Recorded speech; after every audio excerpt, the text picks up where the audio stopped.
Jangan-jangan yang Anda ketahui cuma puasa saja, padahal ada amalan yang lainnya, gitu kan? Sudah? Baik, amalan Syawal dalam tuntunan Al-Quran dan Sunnah Rasulullah Sallallahu Alaihi Wasallam. Baik, ada 3 jenis amalan. Saya ulang, ada 3 jenis amalan yang diisyaratkan di dalam Al-Quran dan hadis Nabi Sallallahu Alaihi Wasallam untuk dimaksimalkan di bulan Syawal. 3 amalan ini, 1 adalah amalan yang dikerjakan di awal Syawal, khususnya tanggal 1 Syawal. Di spesifik tanggal 1 Syawal. Walaupun nanti asar itu dampaknya masih menyebar di sekitaran awal-awal Syawal. Mungkin ada yang 2 Syawal, 3 Syawal, 4 Syawal masih mengerjakan itu. Tapi secara spesifik dikerjakan di tanggal 1 atau di hari pertama di bulan Syawal. Amalan kedua, yaitu amalan yang dikerjakan di bulan Syawal, terbuka dari awal Syawal sampai akhir Syawal. Terbuka dari awal Syawal sampai akhir Syawal di luar tanggal 1 Syawal. Dari tanggal 2 sampai dengan akhir Syawal. Misal 30 Syawal. Jadi kalau kemarin Ramadan 29 hari, berarti Syawalnya sekarang 30 hari. Jadi dari tanggal 2 sampai tanggal 30, ini terbuka amalan ini. Dan ini cuma di bulan Syawal, Pak. Jadi kalau antum nggak dapat bulan ini, antum harus tunggu tahun depan. Dan belum tentu hidup tahun depan. Ya. Jadi kalau kehilangan yang ini, kita belum tentu berpeluang mendapatkan tahun yang akan datang. Baik. Yang ketiga, amalan yang dilakukan di bulan Syawal, tapi tidak dibatasi berhenti di akhir Syawal, berlanjut terus sampai pasca Syawal. Dimulai di bulan Syawal, saya dikerjakan, dimaksimalkan di bulan Syawal, diteruskan pasca Syawal. Ini cukup menarik urutannya nih ya. Kalau yang pertama pembuka Syawal, tanggal 1-nya aja atau awal Syawalnya. Yang kedua sampai akhir Syawal di luar tanggal 1-nya. Yang ketiga dimulai dari bahkan Syawal sampai lewat Syawal, Dzulqia'dahnya, Dzulhijjahnya, Al-Muharramnya sampai ketemu Syawal yang akan datang lagi. Paham sampai sini? Baik. Kita turunkan jenisnya. 1, ada yang di awal Syawal terkhusus ya pada hari pertama atau tanggal 1 Syawal. Yang kedua, ada yang berlaku dari awal sampai akhir Syawal, kecuali tanggal 1-nya. Jadi tanggal 1-nya tidak dikerjakan. Dan yang ketiga, tidak dibatas dari mulai sampai awal Syawal, dari mulai Syawal sampai tidak terbatas sampai pasca Syawal, tidak terbatas. Ini 3 amalannya. Baik. Kita turunkan pelan-pelan. Pertama, amalan di awal Syawal yang terkhusus tanggal 1 saja. Isyaratnya ada di Quran. Pertama, surah kedua Al-Baqarah ayat 185. Nanti kita bacakan keterangan hadis ya pasca ini dari keterangan Nabi SAW dalam Al-Bukhari. Kita lihat. Setelah Allah menerangkan tentang bulan Ramadan dan hukum Ramadan, syahrul Ramadan alladzi unzila fihi al-Qur'an hudan lin-nas, kan? Wa bayyinatin minal huda wal furqan. Kemudian terus setelah menerangkan hukum puasanya, maka di ujungnya, lihat ujung kalimatnya, ujung ayatnya. Walitukabbirullaha ala ma hadakum wa la'allakum tashkurun. Apa tujuan kita menunaikan ibadah puasa? Setelah selesai kita berpuasa itu, supaya satu, kata Al-Quran, Anda bisa meningkatkan takbir atas hidayah yang telah Allah berikan selama Ramadan. Kemudian yang kedua, meningkatkan syukur atas segala nikmat pemberian yang Allah telah anugerahkan selama Ramadan. Selama Ramadan Allah berikan kita hidayah, petunjuk untuk berubah. Bukankah sebelum Ramadan, mohon izin, fokus salat kita kadang-kadang di fardu aja. Bahkan ketinggalan fardu pun perasaan kita masih biasa. Bukankah saat Ramadan itu muncul, jangankan fardu, salat sunnah ketinggalan aja kita merasa gelisah? Anda ketinggalan tarawih aja kan udah gak tenang tidur kan? Padahal tarawih hukumnya sunnah kan? Kita dipaksa untuk berubah. Sebelum Ramadan ada orang minta di depan mata kita, belum tentu diberi. Tapi saat Ramadan kan yang gak minta pun Anda catat, Anda cari. Dari mana fakirnya, di mana miskinnya, saya pengen ikut bakti sosial. Ramadan tuh. Ya Allah kasih kita arah untuk berubah. Ya. Setelah kita mendapatkan petunjuk dari Allah, ada perubahan, ada kenikmatan ibadah dan sebagainya, Maka selesai Ramadan, nanti ada ibadah-ibadah yang diminta oleh Allah untuk ditingkatkan, khususnya dimulai kemudian di awal Ramadan, di tanggal 1 pada khususnya. Nah, suasana ini, fokus, ini yang mau saya tunjukkan bentuk ibadahnya. Ternyata bukan dalam bentuk lisan saja, tapi nanti dilukiskan oleh Nabi SAW dalam sabdanya. Lihat kalimatnya, lis-shaimi farhatan. Bagi orang yang puasa itu akan punya dua kebahagiaan. Farhatun inda fitrihi. Lihat, farhatun inda fitri. Suasana ibadah ini disebut oleh hadis Nabi dengan istilah farhah. Farhatun, ibadah yang penuh dengan kebahagiaan. Inda fitrihi. Fitrun, kalimatnya fitrun. Hari pertama di bulan Syawal disebut dengan hari apa? Masih ingat? Oh, Lebaran apalagi. Baik. Coba lihat, hari pertama di bulan Syawal. Baik. Ibu bapak kalau selesai Ramadan kemudian merayakan apa? Tuh, kalau merayakan baru tahu. Idul Fitri itu kapan? 1 Syawal. Jadi 1 Syawal disebut apa? Idul Fitri. Id Fitri. Tanggal 1 Syawal disebut dengan Id Fitri. Kembali kepada fitri. Fitrun. Bukan kembali cari fitri, bukan. Lihat sini. Kembali kepada fitri. Apa tafsiran dari fitri? Hadis Nabi. Dari mana tafsiran hadis Nabi ini? Dari ayat Quran. Ini yang mau saya terangkan. Jangan-jangan selama 1 Syawal kemarin kita tidak bisa memaksimalkan petunjuk Nabi ini, yang hasilnya seharusnya kita teruskan sampai hari ini. Walaupun itu dimulai ibadahnya di tanggal 1-nya saja. Paham? Baik. Lis-shaimi farhatan. Bagi orang yang puasa itu punya dua kebahagiaan. Amalan pertama ini disebut oleh Nabi sebagai amalan yang menghasilkan bahagia. Jadi orang mengerjakannya bahagia. Ini agak unik nih. Satu-satunya ibadah kata Nabi yang saat dikerjakan itu orang semua bahagia. Hampir nggak ada yang mengeluh, bahagia. Sebagai contoh begini, tidak semua ibadah ketika dikerjakan suasana hati bahagia semua, tidak semuanya.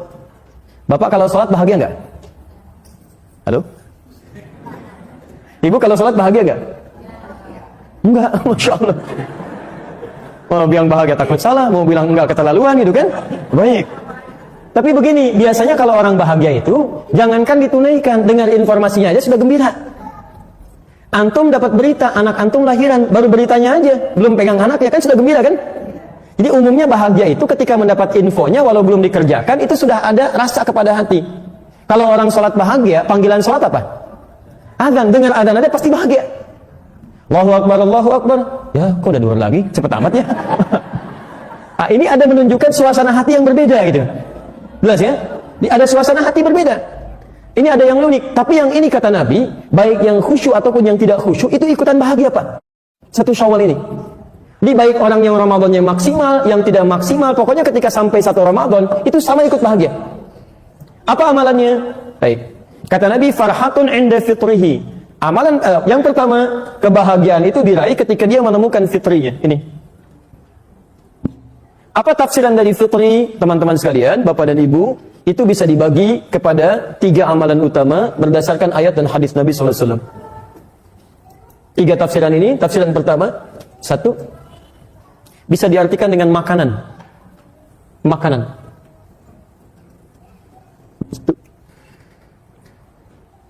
Di kata fitrun ini seakar dengan kata futur, kemudian prakteknya disebut dengan iftar. Iftar.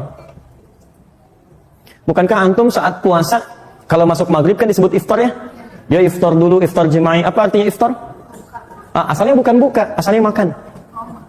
Gak pakai makan. Jadi makanan pertama kali yang dimakan, baik, makanan pertama kali yang dimakan, yang kita nikmati itu disebut dengan iftar. Ya jelas ya, makanya sarapan disebut futur dalam bahasa Arab. Karena itu yang pertama kita makan. Di saat Anda puasa, Anda tahan lapar dan haus, tidak makan minum dari sejak subuh, kan? Kemudian sampai maghrib Anda makan, pertama kali Anda makan itu yang disebut dengan iftar. Padahal belum tentu kemudian, mohon maaf ya, yang kita nikmati itu bisa macam-macam, belum tentu semuanya sama. Tapi poinnya, kenapa disebut dengan iftar? Ingin menunjukkan ada sesuatu yang dimakan atau dinikmati.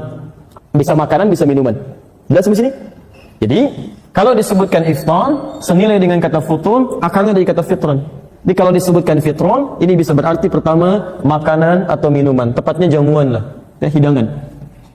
Hidangan yang dimakan atau diminum. Fokus, pelan-pelan. Saya beri pertanyaan singkat, sederhana saja. Bapak Ibu kalau sedang buka, senang nggak? Waktu puasa kemarin? Saking senangnya, jangankan saat makan, dengar azan aja udah gembira. Silakan cek. Ini menu teh manis gitu kan. Kemudian ada jus alpukat, ada kolang-kaling, ada kolak macam-macam. Allahu Akbar, baru takbir, aus hilang. Begitu diminum dhahabal dhama, tuh langsung hilang tuh, padahal baru satu tegukan. Ya, wabtalatul uruq, tenggorokan basah. Itu benar betul hadis Nabi itu. Begitu masuk teh manis baru seteguk, itu dhahabal dhama, haus langsung hilang, tiba-tiba kayaknya sudah nikmat aja. Makanya Nabi sebutkan suasana orang saat buka puasa itu begitu gembira. Jadi kalau Anda boleh makan dari maghrib saja, hanya sampai menjelang subuh begitu gembiranya, maka bagaimana kalau hidangan itu ditampilkan dalam bentuk seharian? Boleh makan dari subuhnya, makan sebelum subuhnya sampai isyanya. Dan menunya sangat lebih variatif lagi. Menu di hari pertama Syawal beda dengan menu saat kita buka di hari-hari Ramadan. Menunya lebih banyak lagi, bahkan yang nggak ada diada-adakan, bahkan terjadi banyak keanehan. Luarnya kongwan, isinya rangginang. Cuma di sini.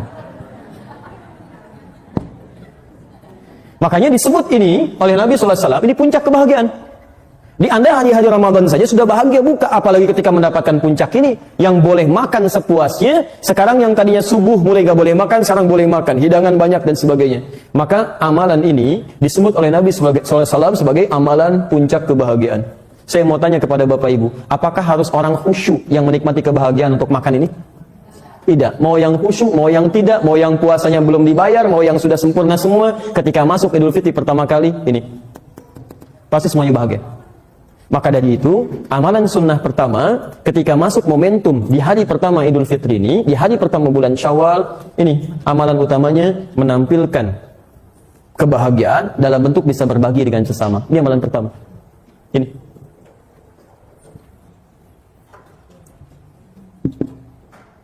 Satu Syawal.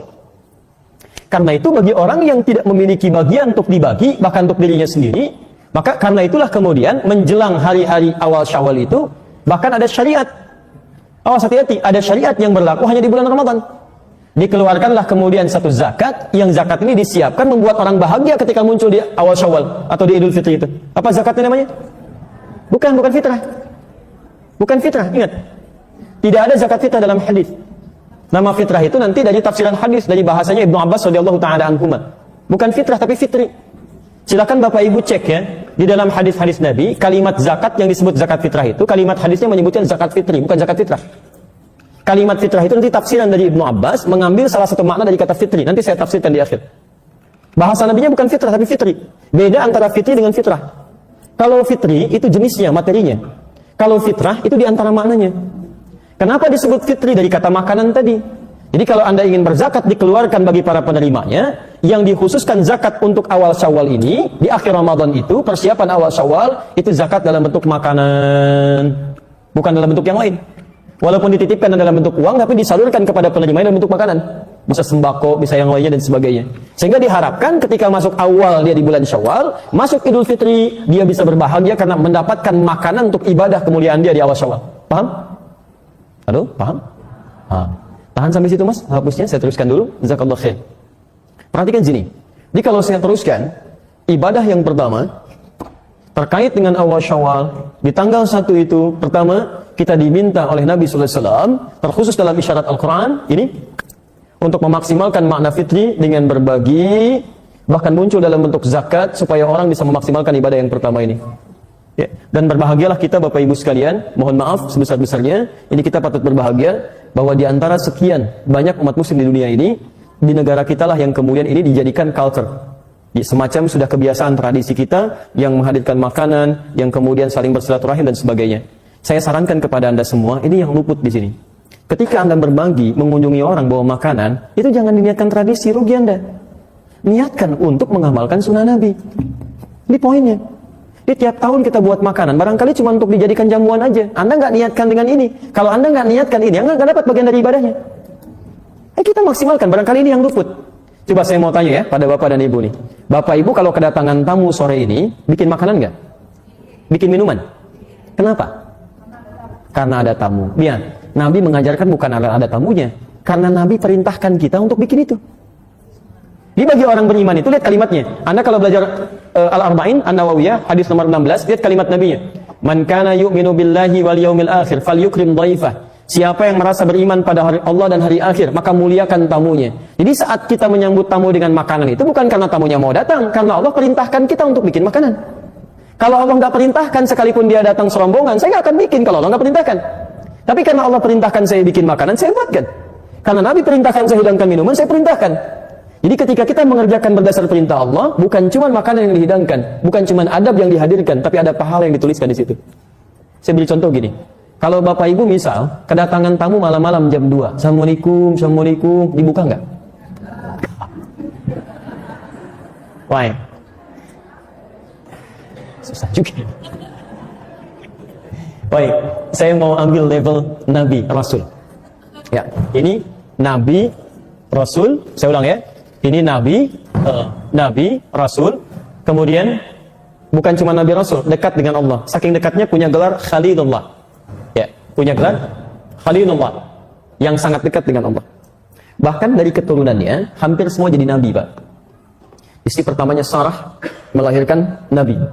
Ya, jadi Ibrahim alaihissalam menikah dengan Sarah melahirkan Ishak. Dari Ishak turun Yakub, dari Yakub turun Yusuf. Sejaman dengan Yusuf, familinya ada Nabi Zakaria. Nabi Zakaria dari sepupunya Imran. Imran menikah dengan Hannah, turun Maryam. Maryam lahir Isa. Sisi yang lainnya lagi, nanti ada Musa, ada Daud, ada Sulaiman, dan seterusnya. Menikah dengan Hajar. Sebelum lahirnya Ishak, lahir Ismail. Dari rahim Hajar alaihissalam. Dari Ismail muncul Nabi Muhammad SAW. Kalau anda urut, ketemu sampai ke Nabi Ismail. Muhammad bin Abdullah, bin Abdul Muttalib, bin Hashim, bin Abdul Manaf, bin Qusay, bin Murrah, bin Kilab, bin Ka'ab, bin Ghalib, bin Fihir, bin Malik, bin Nadar, bin Kinana, bin Khuzaimah, bin Mudrika, bin Ilyas alaihissalam, bin Nizar, bin Mudar, bin Ma'ad, bin Adnan, bin Adi, bin Andri, bin Muqawwam, bin Nahur, bin Tariq, bin Ya'ruf, bin Yasjub, bin Nabit, bin Ismail alaihissalam, bin Ibrahim alaihissalam. Saya ingin katakan, ada seorang Nabi, seorang Rasul, dekat dengan Allah, surganya jelas, anak-anaknya hampir semuanya Nabi dan Rasul. Begitu kedatangan tamu malam-malam, diterima oleh beliau.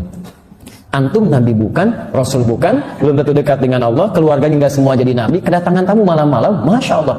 Nabi Ibrahim yang jelas surganya, diterima. Antum yang belum jelas, pasti mau menerima. Baik, saya mau kasih ilustrasi begini. Yang saya maksudkan begini. Yang saya maksudkan, karena ini perintah Allah. Kalau sudah perintah Allah, jangankan kita, Nabi aja ngerjakan. Quran surah 51, ayat 24. Sampai ayat 30-nya. Posisi paling kanan sebelah bawah. Lihat, saya bacakan ayatnya. Hal ataka hadithu dhaifi Ibrahim al-mukramin. Pernahkah Anda dengar kisah tentang Nabi Ibrahim yang kedatangan tamu malam-malam? Tapi dimuliakan. Idh dakhalu alaihi faqalu salama. Tiba-tiba masuk malam-malam, kalau kita ilustrasikan bukan tamu biasa, bukan 1-2 orang, agak banyak. Taruhlah rambutnya agak panjang, jubahnya putih gitu kan. Tengah malam. Idh dakhalu alaihi, datang kepada beliau, faqalu salama. Mereka mengucapkan Assalamualaikum, Assalamualaikum. Antum taruhlah berani kan? Ada yang mengucapkan malam-malam jam 2 tuh. Assalamualaikum, Assalamualaikum, Masya Allah. Dijawab tidak? Oh jangan, salah kalau nggak dijawab. Dosa. Sebab mengucapkan salam hukumnya sunnah, menjawab hukumnya wajib. Quran surah keempat, ayat 86. Wa idha hayyitum bitahiyyatin fahayyu bi ahsana minha. Kalau ada orang mengucapkan salam, maka jawab. Hukum menjawabnya wajib dengan yang lebih baik. Jadi kalaupun antum belum buka, minimal antum jawab. Assalamualaikum, Waalaikumsalam, Assalamualaikum, Waalaikumsalam, kan? Masya Allah. Ini begitu dibuka, Bu, Pak. Allahu Akbar. Qaumun munkarun. Ini orang asing. Saya tidak kenal. Kalau orang asing berarti capek, bukan orang sini. Telah menempuh perjalanan panjang. Perhatikan, saya ingin tunjukkan bagaimana seorang Nabi Ibrahim ini begitu sangat dekat dengan Allah sampai memuliakan tamunya luar biasa. Kalau dari jauh, berarti lelah, saya tidak boleh banyak tanya. Dipersilahkan langsung masuk, istirahat. Beliau sendiri, faragha ila ahlihi, datang ke istrinya Sarah, bertanya, ada menu terbaik apa untuk tamu kita malam ini? Ketika tidak ditemukan sisa makanan, faja'a bi'idlin samin, itu masih sempat-sempatnya Pak, nyari lembu di belakang, sembelih dulu. Jadikan gulai. Itu bisa bayangkan. Memang masalah mulai muncul, faqarrabahu ilaihim, begitu dihidangkan kepada tamu-tamu ini, nggak disentuh. Jangankan dimakan, disentuh tidak, begini aja. Qala ala ta'kulun, berkata beliau, kok nggak dimakan? Diperhatikanlah secara seksama dari atas sampai ke bawah. Allahu Akbar, tengah malam, rambut panjang, jubah putih, lihat ke kaki nggak napak ke lantai. Ternyata malaikat yang sudah menyamar. Baik, bagaimana situasi antum kalau begitu tuh? Fa'ujasa minhum khifah, maka mulai khawatir. Agak ketakutan. Jadi Nabi pun pernah takut, itu biasa. Yang salah itu yang larut dalam ketakutan. Ya qalu la takhaf wa basyaruhu bi ghulamin alim. Ini saya mau kasih rahasia di sini. Ini puncaknya. Lalu mereka berkata, kamu enggak usah takut. Selama kita dekat dengan Allah, mengerjakan sesuatu karena Allah, maka Allah akan berikan ketenangan saat kita hadir dalam ketakutan. Tapi yang paling hebat, ketika Anda bisa memuliakan tamu karena Allah, sekalipun dia tidak mengharapkannya, maka Allah akan balas Anda dengan sesuatu yang luar biasa. Lihat kalimatnya. Bukankah tadi Nabi Ibrahim tinggal di rumah siapa? Coba cek. Sarah. Sarah punya anak atau tidak? Punya. Siapa nama anaknya? Ishak. Dalam posisi tadi, beliau belum mendapatkan keturunan. Sarah itu divonis, mohon maaf ibu, mohon maaf, divonis monofos, divonis mandul. Tidak mungkin punya keturunan secara medis dan klinis. Begitu Nabi Ibrahim mengamalkan amalan tadi, lihat, memuliakan tamu, dilakukan karena Allah, tiba-tiba tamu itu mengatakan, "Wabasyaruhu bighulamin alim." Allah balas kebaikan Anda dengan memberikan kabar, Anda akan punya anak dari Sarah, anak yang sangat cerdas. Istrinya kaget dengar itu dari belakang. Fa'aqbalat imra'atuhu fi sarratin fasakkat wajhaha wa qalat ajuzun aqim. Istrinya yang mendengar tadi tiba-tiba kaget histeris, memukul pipinya, mengatakan, "Apa yang seperti ini masih punya keturunan?" Qalu kadzalika qala rabbuk. Kemudian mereka berkata, ini ketetapan Allah. Innahu huwal hakimul alim. Kalau Allah sudah tetapkan, itu yang paling bijak, yang Allah sangat mengetahui. Teman-teman, barangkali antum ketika menjamu orang lain, memberikan makanan sekecil apapun, ketika Anda niatkan karena Allah, mungkin itu wasilah bagi Anda untuk mengabulkan doa-doa Anda. Ketika Anda niatkan sebagai ibadah. Ini tidak ada ruginya ketika Anda menjamu orang lain, niatkan bagian dari ibadah. Jangan-jangan cuman bikin, diminum pulang. Kalau cuman seperti itu, jangankan antum, non-muslim pun bisa mengerjakan itu. Demi Allah saya katakan, antum silahkan bertamu kepada teman-teman non-muslim. Demi Allah saya katakan, mereka pun akan menjamu antum. Gimana perbedaannya? Pada kalimat iman. Ini. Maka niatkan. Itu spirit tanggal 1 Syawal itu, spiritnya adalah contoh kepada kita agar berbagi kebahagiaan dengan siapapun dan diniatkan ini sebagai ibadah karena Allah Subhanahu wa taala. Ini poin. Coba antum yang masih mengunjungi itu, kunjungi paman, kakek, nenek, ibu, ayah, bawa makanan, bawa macam-macam, diniatkan apa itu? Ini bagian pertama. Ini dan disambung dengan takbir. Ya. Perbanyak takbir. Hari pertama, hari keberapa kita bertakbir di bulan Syawal? Hari pertama. Awas jangan terlampau soleh ya. Hari pertama. Kalau Idul Adha tambah hari kedua ya, hari ke-11, 12, 13. Jadi 10 Dzulhijjah antum takbir, 11 takbir, 12 takbir, 13 takbir. Yang bersama-sama di masjid dan sebagainya. Tapi kalau Idul Fitri, spirit takbirnya di hari pertama. Allahu Akbar, Allahu Akbar. Coba tunjukkan pada saya. Demi Allah saya katakan, saking bahagianya orang takbir, jangankan nunggu subuh, habis maghrib pada takbir Pak. Jangankan orang dewasa, anak kecil yang gak ikutan puasa, ikutan takbir. Makanya benar ketika Nabi menyebutkan suasana fit itu suasana kebahagiaan, dihadirkan dengan ini. Tapi yang mau saya tunjukkan, coba cek ya, sampai hari ini. Tadi kan saya katakan, ini amalan di hari pertama, tapi akarnya, dampaknya terus melewati waktu-waktu pasca hari pertama, kedua, dan seterusnya. Sekarang perhatikan, mohon izin, fokus. Takbir ini disebutkan oleh Quran, ana ma hadakum, setelah Allah memberikan hidayah untuk kita berubah. Jadi ketika Anda mengatakan Allahu Akbar, itu kalimat di lisan, komitmen supaya Anda bisa berubah. Jadi lebih baik. Jadi kalau lisan Anda mengatakan Allahu Akbar, Allah, tapi Anda nggak mau berubah pasca Ramadan, Anda butuh kalimat apa lagi? Fir'aun saja nggak sanggup mengucapkan Allahu Akbar, padahal Allah kirimkan 2 nabi. Sekarang Anda, Nabi Muhammad cuma 1 sudah meninggal, lisan Anda digerakkan mengucapkan kalimat takbir. Anda bisa mengucapkan, tapi Anda nggak mau berubah. Anda perlu dikasih apa lagi? Coba cek Fir'aun. Ya, Quran surah ke-20. Ayat ke-43 sampai 44. Ini makhluk paling buruk, paling zalim. Mengaku Tuhan, ana rabbukumul a'la. Hobinya sembelih bayi, Bu. Quran surah kedua ayat 49. Bukan sembelih biasa. Yudzabbihuna abna'akum, kalau ada perempuan mengandung ditunggui sampai lahiran, nanti yang masih darah itu kalau laki-laki langsung dibanting ke bawah, langsung digorok begini. Disembelih itu ada 2 dalam bahasa Arab, Pak. Ada nahara, ada zabaha. Inna a'tainakal kautsar, fasholli li rabbika. Nah, nahara itu sembelih unta yang tidak dijatuhkan. Jadi kalau antum sembelih unta itu nggak dijatuhkan dulu, langsung disembelih dalam berdirinya. Kalau yang pakai golok besar langsung begini, kalau yang kecil ditempel sedikit, cari nadinya langsung dipotong begini, disembelih. Tapi kalau dzabaha, nggak pakai tasydid, dzabaha, itu artinya disembelih dengan dijatuhkan dulu. Makanya kambing, sapi, kerbau, ayam dan sejenisnya itu dijatuhkan dengan cara yang baik baru disembelih. Kalau tidak pakai tasydid, dzabaha, berarti sekali sembelihan. Jadi kalau nyembelih cuma begini, selesai. Makanya kata Nabi, idza dzabhtum fa ahsinudz dzibhah, tidak pernah menggunakan tasydid. Kalau Anda sembelih, baguskan sembelihan. Jadi tajamkan pisaunya. Itu pun tidak boleh dilakukan di depan hewan. Agak menjauh. Nggak boleh antum datangkan kandidat selanjutnya, siap-siap. Ya, itu nggak boleh. Ya, dosa itu. Ya, nanti bulan depan kita belajar fikih Idul Adha. Nah ini fa'ahsinud dzibhah. Jadi langsung sembelihan. Tapi kalau Anda tambahkan tasydid begini, dzabbaha, itu artinya mengulang-ulang, menggorok berlangsung berurutan terus gini. Menggorok dengan berlanjut. Coba cek. Algojo Fir'aun itu ketika dilukiskan oleh Quran menyembeli itu bukan menggunakan nahar tapi dzabaha dan pakai tasydid, dzabaha. Dan kalimatnya bukan pakai fi'il madhi tapi mudhari, menunjukkan terus-terusan, yudzabbih. Quran surah kedua ayat 49. Posisi paling kiri sebelah atas. Wa idh najjaynakum min ali fir'auna yasumunakum su'al 'adzab yudzabbihuna abna'akum, yudzabbih.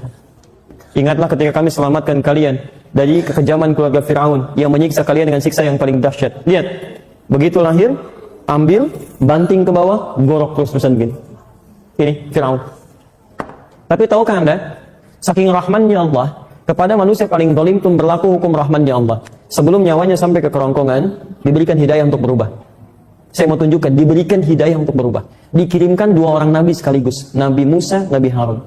Kita aja umat akhir zaman cuma 1 nabi, nggak pernah lihat. Ini 2 nabi. Idhaba ila fir'auna innahu tagha. Musa dan Harun pergilah kepada Fir'aun, dia sudah mulai menyimpang. Yang lebih menarik, 2 nabi ini diperintahkan langsung oleh Quran untuk berkata-kata dengan lembut. Faqula lahu qawlan layyina la'allahu yatadhakkaru aw yakhsha. Tapi Anda tidak boleh berkata kasar, sampaikan dengan lembut, mungkin dengan kelembutan itu dia bisa berubah. Anda tahu apa yang terjadi? Kata-kata sudah lembut, 2 orang nabi sudah datang, tandanya ditampakkan, tapi dia tidak bisa mengucapkan kalimat Allah di lisannya. Allahu Akbar tidak bisa dilakukan. Allah Rabbi tidak bisa disebutkan. Allahu Ahad tidak muncul dari lisannya. Allahu Akbar. Lihat, 2 nabi dikirimkan, tidak bisa mengucapkan itu. Zalimnya luar biasa. Sampai di ujung hidupnya baru menyadari. Antum bukan Fir'aun. Dikirimkan nabi. Kita nggak bisa lihat. Tapi seburuk apapun antum, coba perhatikan. Sebanyak dosa apapun kita pernah lakukan, bukankah lisan kita masih bisa mengucapkan kalimat Allahu Akbar? Dan hebatnya antum ucapkan itu pada hari pertama. Walaupun berat di lisan antum, tapi pasti keluar juga. Dan ada yang ringan, Allahu Akbar, Allahu Akbar, Allahu Akbar. Perhatikan, Quran surah kedua ayat 185 menyandingkan kata Allahu Akbar takbir dengan kata hidayah. Walitukabbirullah, dan Anda bertakbir kepada Allah itu ala ma hadakum, karena Allah telah memberi jalan pada Anda untuk berubah. Sekarang jalan itu sudah diberikan di lisan Anda, tinggal pilihan kita mau berubah atau tidak. Jadi kalau di hari pertama Anda bisa mengucapkan takbir, tapi hari selanjutnya Anda tidak mau berubah, padahal Allah sudah berikan jalan perubahan, maka Masya Allah, dengan cara apa lagi Allah tunjukkan kita untuk bisa berubah. Maksud saya begini, coba cek dari tanggal 1 Syawal sampai ke 20 Syawal ini, sudah 19 hari kita berlangsung, ada perubahan nggak dalam hidup kita? Coba cek dalam ibadahnya, sholatnya ada perubahan nggak? Ya, puasanya, sunnahnya, kemudian bacaan Qurannya, yang selama Ramadan kita dilatih, coba bandingkan perubahannya. Mohon izin ya, jangan membandingkan dengan saat Ramadan, itu salah. Bandingkan dengan sebelum Ramadan. Jadi kalau Anda sebelum Ramadan cuma baca Quran 5 ayat, saat Ramadan 5 juz, pasca Ramadan 50 ayat, artinya ada perubahan di situ. Kalau saat Ramadan wajar, karena momentumnya berbeda, suasananya lain, semangatnya berbeda. Bandingkan dengan sebelum Ramadan, di situ kita mendapatkan bagian gambaran-gambaran kebaikannya. Paham sampai sini? Baik. Jadi itu yang kedua. Tafsir ketiga, wala'allakum tashkurun. Orang yang berhasil kemudian puasa Ramadannya, dia membuktikan pada bulan Syawal dengan mengerjakan amalan Syawal, meningkat syukurnya kepada Allah. Ini poinnya. Kalimat syukur. Masya Allah. Jadi kalau Anda belajar tafsir Quran dengan lebih dalam lagi, kita selalu menemukan bahwa pengetahuan kita itu selalu sempit. Lebih luas lagi, lebih luas lagi, lebih luas lagi. 1, tadi makanan. Poinnya bisa berbagi. 2, bisa mengucapkan takbir. Poinnya ada perubahan. Ini meningkat syukurnya. Lihat ujung ayatnya. Quran surah kedua ayat 185. Wala'allakum tashkurun, dan supaya kalian bertambah syukurnya kepada Allah Subhanahu wa taala. Maaf, kalau syukur itu korelasinya dengan apa? Syukur korelasinya dengan apa? Saya berikan jalan keluar sedikit. Kalau sabar itu korelasinya dengan musibah. Begitu ada musibah, ada ujian, kita sabar. Rumusnya di Quran surah kedua ayat 156. Alladzina asabatuhum musibah, idza asabatuhum musibah qalu inna lillahi wa inna ilaihi rajiun. Siapa yang kena musibah itu? Yaitu orang yang sabar. Ayat 155-nya. Posisi paling kiri sebelah atas. Lihat kalimatnya, wala nabluwannakum bisyai' minal khauf wal ju' wal aqsi minal amwal wal anfus wath thamarat wa basyiris sabirin. Sabar berbanding lurus dengan musibah, ujian. Kalau syukur biasanya dengan apa? Nikmat. Dari mana tahu ya? Wallahu a'lam.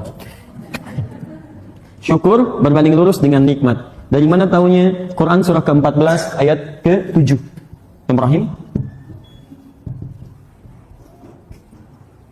Quran surah ke-14 ayat ke-7.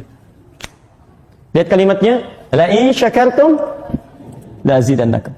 Kalau Anda bersyukur kepada Allah, maka nikmat Anda yang Allah berikan kepada Anda, yang Anda dapati akan ditambah.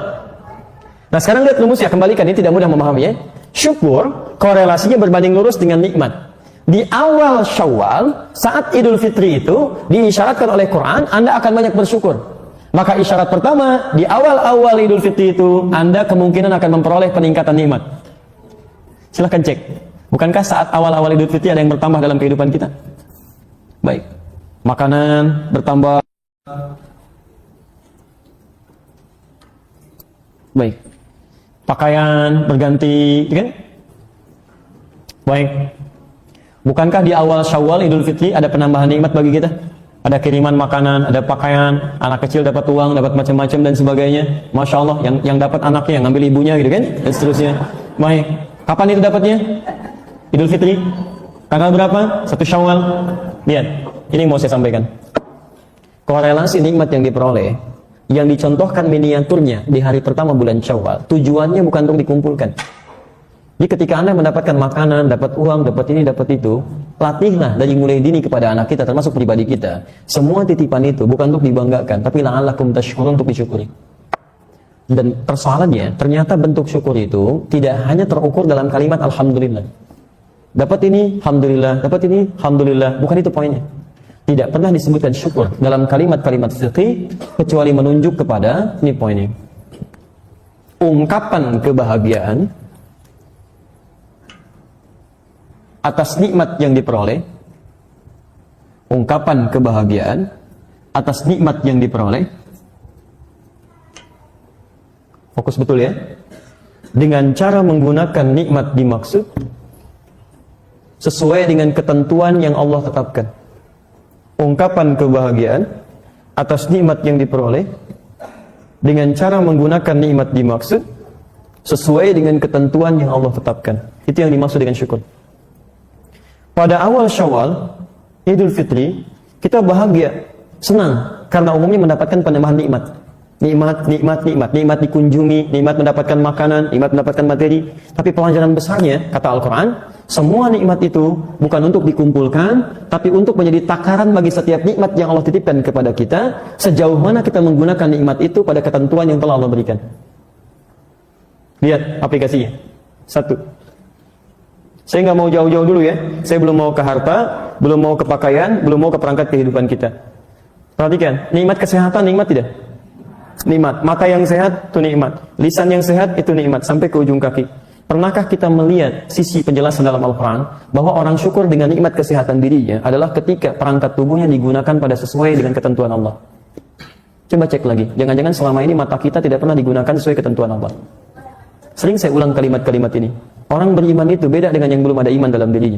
Orang beriman itu ketika dia lihat di Quran, demi Allah saya katakan, semua ayat terkait dengan kondisi tubuh kita dan fungsi alat tubuh kita, itu umumnya dimulai dengan kalimat iman. Umumnya. Mata. Saya seringkali ungkapan ini. Quran surah ke-24. Ayat 30 untuk ikhwan laki-laki, ayat 31 untuk yang akhwat perempuan. Ketika menyebutkan mata, bukan untuk melihat. Qul lil mu'minina yaghuddu min absarihim. Katakan pada pria yang punya iman. Imannya dulu disebutkan. Kalau yang gak beriman, itu urusan dia. Tapi bagi yang beriman, ini ada aturan. Yaghuddu min absarihim. Syukuri nikmat matamu, gunakan pada yang benar menurut Allah. Yang baik-baik lihat, yang tidak baik palingkan. Maka muncul istilah ghaddul basar dari Quran. Memalingkan pandangan dari apa yang tidak Allah ridhai.